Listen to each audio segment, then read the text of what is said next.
On November the 27th, 2017, you might remember that I posted a video about Justice League, the latest installment of the so-called DCEU. My video pretty much summarised how the movie was doing really poorly at the box office, and how I felt personally that the genre of superhero films was finally waning and beginning to lose momentum, and possibly start dying out. I think that these big budget superhero movies, I think the genre, I think it's dying. Slowly, I think in the next couple of years, I think it's going to go. I think it's going to lose its grip that it has on people. And over 7 months later, I was clearly very wrong about superhero films losing attraction. With the release of Black Panther and Avengers Infinity War, the genre is, if anything, larger than it was before.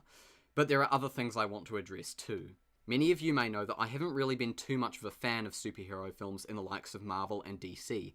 At that time, I really generally viewed them as mainstream popcorn flicks, the sort of things you can enjoy after watching once, and then toss them into the ever-growing pile of generic, uninteresting movies about men with magical hammers and having the ability to turn into green, anger-filled monsters.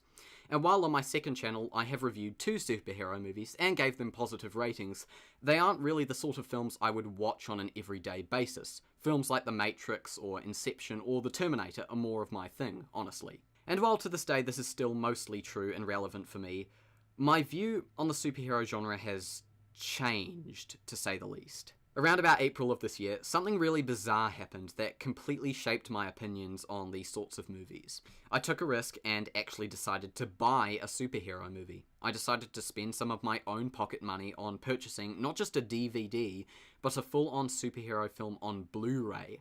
If I didn't like it, too bad. I had already busted my money on it. So I watched the movie, and I enjoyed it. Quite a lot, actually. And then a couple of weeks ago, I rewatched it a second time, and I liked it even more. And the crazy thing is, the more and more I think about this movie, the more and more I find myself liking it. Like, I'm actually at the point of really loving it right now. I would even go so far as to say it's one of my favourite movies as of right now. This particular film almost completely opened me up to superhero films. And here's the thing, this movie that I decided to actually spend my money on, the movie that I actually ended up really liking and has completely changed my opinion on these sorts of films, it was Batman v Superman, Dawn of Justice. Surprised? Yep, that's right guys. I think I need to do some explaining here. One of the things I made pretty clear in my video about Justice League is that I didn't really have too high of an opinion of superhero films, but especially DC superhero films, because despite what I personally thought of these sorts of movies as a whole, there is no doubt that Marvel is the studio that's king of the box office and critics' favourable side. Regardless of my thoughts on the movies at the time, I acknowledged in the video that Marvel actually took their time and effort to painstakingly build a shared cinematic universe packed with all their greatest heroes. DC, on the other hand, seemed to have been left behind from pretty much day one, and they were basically playing the catch-up game.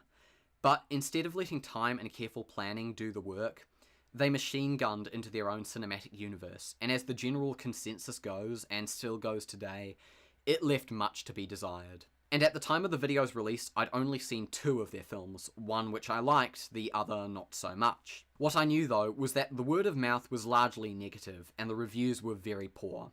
Keep in mind, when I talk about DC here, I'm talking about the DCEU in particular. Not any of their other films like the Tim Burton Batman films or the Christopher Nolan Batman films. I'm referring to the DC Cinematic Universe or Extended Universe here. To cut it short, at the time I didn't really like the DCEU because I'd heard about its behind-the-scenes troubles and disastrous reputation. Batman v Superman changed all of that. And for me, this highlights a little bit of a problem that I've started to come across. You see, in this age of social media and internet reviews, the way a movie is received can either make it or break it. For example, when Thor Ragnarok was released last year, it received glowing reviews from film critics. So many people gave it positive reviews that they actually released the Rotten Tomatoes score early so that people on the internet could see that it was rated in the fresh zone. Obviously, these people would say to themselves, oh, this movie's getting great reviews. It must be very good then. I'm going to go see it in theatres. So because the reviews were good and the spreading word of mouth was positive, audiences flocked to see Ragnarok in cinemas and it became a massive box office hit. These days, with streaming sites like Netflix and an ever-growing community of online film critics, whether a movie gets showered with praise or torn to shreds can actually determine its box office fate and its reputation. Here's the catch, though. People have opinions. People don't have to agree with reviews. People don't always have to abide by what the critics say. They can do what they want with their own money. If they want to see a movie, they can. If they don't, they don't. And shockingly enough, there are people who go to see movies that have garnered bad reviews and really enjoy them.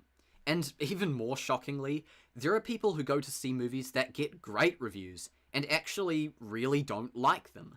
That's life. You can enjoy what you want to enjoy. For example, we all know that Thor Ragnarok got great reviews from critics, but there are people out there who didn't really like it. The complaints I've heard about the movie is that it was far too humorous for people. Some people even compared it to, I quote, Guardians of the Galaxy just without the charm or the wit. My friend didn't like the movie because he thought it had too much Kiwi humour.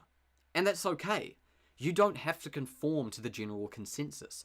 Just because a film gets a good score on Rotten Tomatoes, it doesn't mean you have to agree with it. Some of the best films out there were hated by film critics, but have gathered following over time and are now loved by the world. Willy Wonka and the Chocolate Factory was a complete and utter box office disaster when it came out, believe it or not. But the kids who watched it back in 1971 started supporting it due to their love of the movie, and nowadays it's obviously considered a classic. Blade Runner back in 1982 was heavily criticised when it was released, but nowadays it's considered one of the best science fiction films of all time. Movie critics and reviews aren't always right. Rotten Tomatoes is not always right. For example, recently my YouTube partner, C Crew Media, reviewed the movie Skyscraper, which starred Dwayne Johnson. Now, at the time of its release, Skyscraper wasn't really getting the best reviews. As of now, it has a 48% score on Rotten Tomatoes, but when Chris reviewed it on his channel, he said he actually really liked it.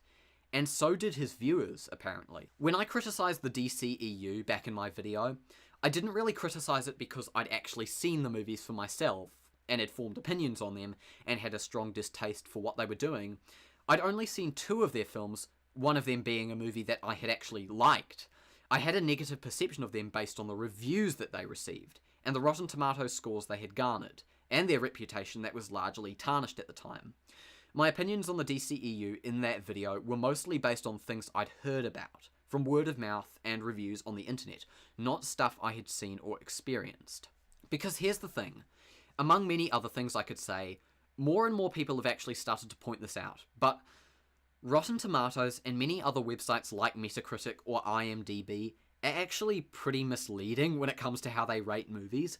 Let me give you guys a bit of a Rotten Tomatoes crash course. When a movie is released and all of the critics start sending in their thoughts, they all give the movie their own personal rating.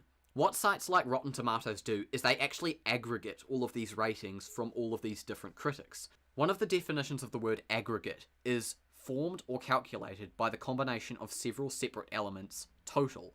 Essentially what these sites do is they take into consideration all of the various different ratings that critics give a particular movie, add up all the total number of reviews overall, determine how many reviews are positive, how many are negative, and then they divide the total number of reviews by those figures. In the case of Rotten Tomatoes, they condense it down into a percentage, giving you the scores that you see on the websites. In essence, what you are seeing on these websites are not accurate representations of if the movie is good or bad or not. These scores are literally just tallying up how many critics liked or didn't like a particular film. And this is what many people right now are using to determine whether a film is good or bad. They're not going to see the movies themselves and form their own opinions on it. They're letting a completely misleading tally on a website decide that for them. And I'll admit it, if it isn't obvious enough, I actually did that. There was a video I posted back in 2016 where I was actually talking about how modern movie franchises were going downhill, and I based my argument purely on the Rotten Tomatoes ratings. These days, looking back at it, it's a deeply flawed video based around a perspective that I've very much changed my mind on, and a video that I certainly wouldn't have posted this year, or even last year if I had recorded it later than when I did. Some of the people who watched the video even pointed out the problems with the tomato meter in the comments section. What I'm trying to say is that I'm beginning to trust websites like this less and less, because critics aren't always right. This is a free world, and people are allowed to disagree. If you firmly believe that everybody needs to have the same opinion as you, you're clearly a very loud-mouthed person with a very tiny brain and a very sensitive agenda. There's also a difference between critics and audiences. I mean, just look at the critics' score for Suicide Squad compared with the audience's score. Okay, this may seem a bit hypocritical, seeing as I've told you not to trust these sorts of scores, but I do feel that audiences are far less cynical and more forgiving than critics are. Let's not forget, film critics judge movies on their merits and flaws, sometimes harshly, while audiences generally go to films to have fun and just get teleported out of their lives for an hour or so. Critics are also the ones who see movie after movie, day after day, and become increasingly aware of films' flaws after a while. I'm not saying that critics are wrong or reviewers are wrong. I mean, I review movies on my second channel for goodness sake. But just like everybody, they have opinions, and just because they give a movie a bad review or a good review, you should probably still see the film with an open mind and decide for yourself what you should think. Just like Henry Cavill said. Well, the interesting thing is that we get the critics who have their personal opinions, and the thing about personal opinions is that they always come from a place, and there's a preconceived idea which you have to get past as a critic before you start writing your article or your review, and that affects everything. What is going to really matter, I believe, is what the audience says, because they're the ones who are buying tickets, they're the ones who want to see more of this kind of story or not, and so it's the audience's voice is loudest, and after this weekend, the audience will at least partly have spoken. Instead of actually watching the DCEU movies myself, I let the word of mouth and bad reviews online sway me into the bandwagon of negativity and dismissal that these newer DC films have experienced basically since their genesis in 2013. When I bought Batman v Superman, I was expecting to really dislike it, but when I actually watched it and ended up really enjoying it, it completely opened up my view, not just on the superhero movie genre, but on the DCEU itself. Sure, the responses to the movies have been largely negative, not just from the critics but from the audiences too, but the DCEU has now taught me that these ratings on Rotten Tomatoes can't decide my opinion on a movie for me. I'm not trying to say that the DCEU is flawless. I'm not even trying to defend it from its haters. I understand the gripes that people have with the movies it consists of, and at the end of the day, yes, Marvel is making much better movies and succeeding far more. There is no doubt about that. But just because Rotten Tomatoes, the reviews, and the box office say that Marvel is technically better, that doesn't mean that the DCEU can't appeal to me personally. Like I said, I understand that the DCEU movies have problems. I'm not denying that. But I can still enjoy them, regardless of those flaws. And there's just something about their movies that I find myself relating to much more than Marvel's films. The darker, more depressing, serious tone with a more gritty and violent setting is something I can appreciate more than Marvel's more light-hearted and humorous methods. I feel at the end of the day that the DCEU just has more artistic voice than Marvel's more generic, mainstream films. Don't get me wrong, I respect Marvel, and I enjoy their movies, usually, but I never really feel inclined to revisit or re-watch many of their movies. In my opinion, DC had, and still has, way more to offer, stylistically and artistically, and purely just appeals to my own personal tastes far more. Does that mean that their movies are necessarily masterpieces? No, absolutely not. But when I watched Batman v Superman and then watched Man of Steel after that, there was just something about the DC cinematic universe that simply clicked for me, and it appears that there are others out there that feel this way too. So why did I decide to make this video? At the end of the day, I guess I wanted to say that yes, I actually rather like the DCEU and what they tried to do. From a studio and business standpoint, yes, Warner Brothers and DC made huge mistakes. But from a filmmaking perspective, I'm finding myself becoming more and more of a fan of most of the movies that they have released. And yes, after enjoying most of the films that DC has released, I have actually found a new and genuine appreciation for the superhero film genre. But most of all, I feel the real reason why I released this video is to let you guys know that reviews aren't always right. Websites like Rotten Tomatoes shouldn't decide your opinions of a film for you, as they are usually very misleading. At the end of the day, opinions are opinions, and you're allowed to enjoy a movie that got bad reviews. And you're allowed to dislike a movie that got good reviews. Don't let a number, or a percentage of all things, turn you off from watching a film that you may very well love with a burning passion. You are the only one who can and should make that call. Oh yes, and before I end this video, release the Snyder Cut.